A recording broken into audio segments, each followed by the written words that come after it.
احمد اور عثمان گہرے دوست تھے جو روزانہ ساتھ اسکول جاتے۔ وہ ہر کام میں ایک دوسرے کا ساتھ دیتے تھے۔ لوگ ان کی دوستی کی مثال دیتے تھے۔ امتحان کے نتائج آئے تو عثمان کے نمبر کم آئے۔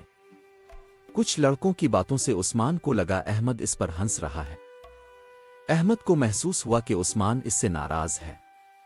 دونوں نے ایک دوسرے سے بات کرنا چھوڑ دی۔ وہ بظاہر ٹھیک تھے مگر دل سے اداس رہنے لگے۔ استاد نے کہا، زندگی میں سب سے قیمتی چیز اچھے دوست ہیں۔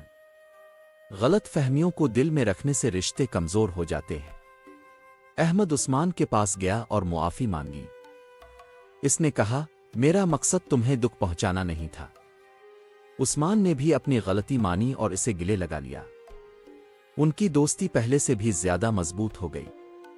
سبق: معافی اور سمجھداری سچی دوستی کو ہمیشہ قائم رکھتی ہے۔